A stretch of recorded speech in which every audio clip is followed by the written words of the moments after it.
Once we decide about the ER diagram, or once we build the ER diagram at the conceptual level, later we might have to convert that ER diagram itself into the relational model. Then we can apply the relational DBMS on the relational database, right?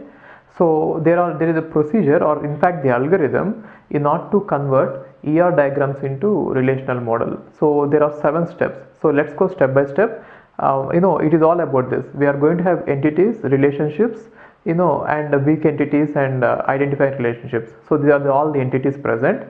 Now we have to convert everything into tables, the relations. So now the first step is, for every entity in the ER model, we have to come up with a relation in the relational model, right? So the first step is like this. I'm just taking an example. With this example, I'll explain you. It is step number 1. We want to convert an entity into the relation. Okay. Now, how to convert entity into relation is, we know that entity is going to have various attributes, right? So let us say this entity is student entity. Okay, and there are attributes like this. One attribute is student number,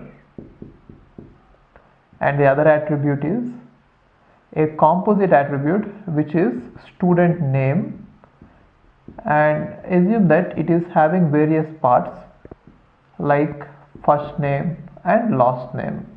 Okay, and the other attribute is one multi-valued attribute is there.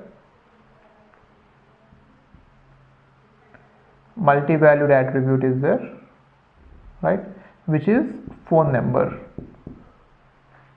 And say one more attribute is there, which is marks. Okay, now this rule says that for every entity in the ER model, we are supposed to construct a relation in the relational database model, right? So now for this particular entity called student, I am going to build a table, or I should at least build the schema, right?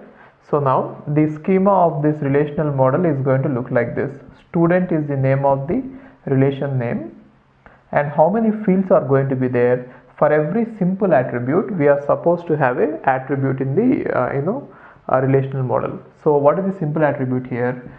Serial number, the student number. So student number, I am going to have a attribute in the relational model, and marks.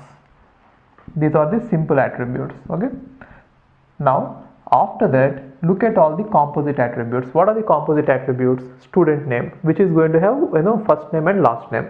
So don't represent the composite attribute as it is. Just take the compositions, which means the simpler or the simple attributes which are a part of the composite attribute should be taken, and they should be included, which means we are not supposed to include student name. We are supposed to include first name and last name, right? And this one, don't include it. No multi-valued attributes will be included into the table. We shall deal about this later in some other step. I'll tell you what to do with this. For now, just understand this. So all these simple attributes are represented in the table. Along with that, if there is a composite attribute, I'm going to break it down into simple attributes, and I'm going to represent them. So student name is going to have first name and last name, so represented, right? And next thing is, if there are any prime attributes, let us say the student number is prime attribute, then I'm going to represent student number as the prime attribute even for this primary key for this. Okay, so whatever is the primary key attribute for the this entity, I'm going to make it as primary key for the relation, right?